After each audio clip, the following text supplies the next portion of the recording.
एक गांव में एक किसान रहता था जिसका एक नौजवान बेटा था और बूढ़ी पत्नी थी। किसान बहुत ज़्यादा गरीब था, जैसे तैसे अपनी गुजर बसर कर पाता था। थोड़ी जमीन उसके पास में थी जिससे वर्ष भर खाने भर का अनाज पैदा कर लेता था।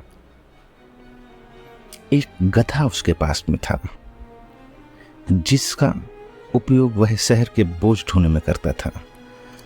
शहर के लोगों का बोझ ढोने से उसे थोड़े बहुत पैसे मिल जाते थे जो उसके जीवन यापन में सहयोगी होते थे। थोड़े समय बाद उसकी बूढ़ी पत्नी बीमार पड़ी।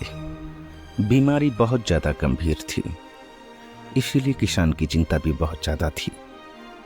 बेटा भी बहुत ज्यादा चिंतित था क्योंकि दोनों ही जानते थे पैसे उनके पास में है नहीं, इलाज कैसे करा पाएंगे।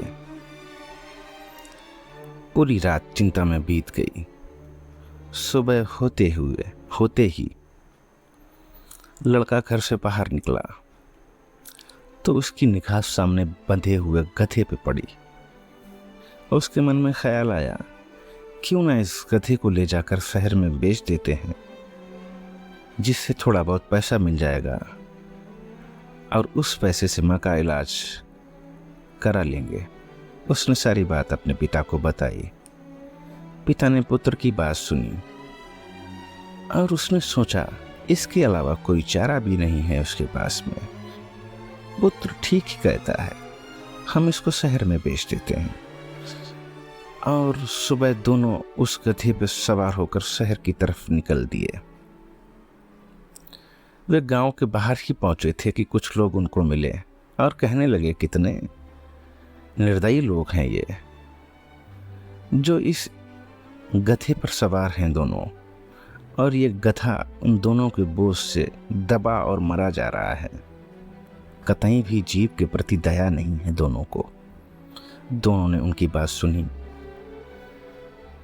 तो पुत्र बोला, पिताजी आप बैठे रहें, मैं उतर जाता हूं। आप बुजुर्ग हैं, मैं तो नौजवान हूं, मैं तो पैदल भी चल सकता हूं।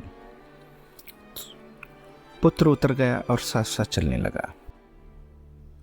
दोनों थोड़ी ही दूर पहुंच पाए थे कि दो चार जन उन्हें और मिले और वो लोग उनसे कहने लगे कि कितना मूर्ख बाप है, बेटा पैदल चल रहा है और स्वयं गधे पे सवार हो गया है।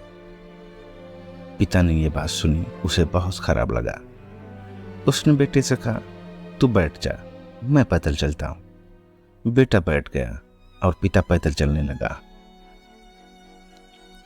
वे थोड़ी ही दूर और पहुंचे कि चौराहे के पास उन्हें कुछ और लोग मिले और वो बोले, कैसा यह बेटा है जो पिता को पैदल चला रहा है और स्वयं गधे पर सवार हो लिया है।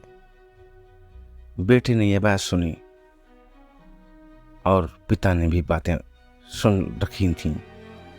दोनों किनारे खड़े हो गए। चौराहे पे खड़े होकर दोनों विचार करने लगे, आगे क्या करना चाहिए। अब बहुत देर सोचने के बाद में दोनों ने फैसला किया, अब हम गधे को टांग कर ले जाएंगे। दोनों ने गधे को बांधा और मोटी मोटी रस्सियों से उसे बांधकर उल्टा लटका कर शहर की ओर ले जाने लगे। गधे को इतनी जोर से बांध रखा था कि गधा शहर पहुंचते पहुंचते ही स्वर्ग सिधार गया। और जैसे ही वे लोग उसे बेचने के लिए उतारा तो देखते हैं कि गधा तो मर चुका है और उनके हाथ वैसे खाली की खाली ही रह गए। इस कहानी का मतलब समझना बहुत जरूरी है। कहानी तो बहुत साधारण है, लेकिन इसमें छुपे अर्थ और मायने बहुत ज्यादा हैं जो हमारे जीवन में बहुत काम आने वाले हैं। इस कहानी का मतलब समझें तो आप देखेंगे कि किसान और उसका बेटा जहां जो मिल जाता है उसकी बात को सुन लेते हैं और वैसा ही करने लगते हैं। ऐसे ही जीवन में भी कुछ लोग ऐसे होते हैं जो जिसकी बात सुन लेते हैं वो वैसा ही काम करने लगते हैं। कभी इसकी सुन ली तो इसके जैसा, और कभी उसकी सुन ली तो उसके जैसा, कभी तीसरे की, कभी चौथे की, किसी पांचवें की। ऐसे ही बातें चलती रहती हैं और कोई भी काम उनका हो नहीं पाता है और असफलता ही उनके हाथ लगती है। मूल कारण बस यही है कि वे अपने स्वविवेक का कोई काम नहीं कर रहे हैं। यही हर आदमी की समस्या है। अगर आप स्वविवेक से और अच्छे ढंग से किसी काम में संलिप्त हो जाएंगे तो निश्चित आप सफल होंगे। हो सकता है समय लग जाए,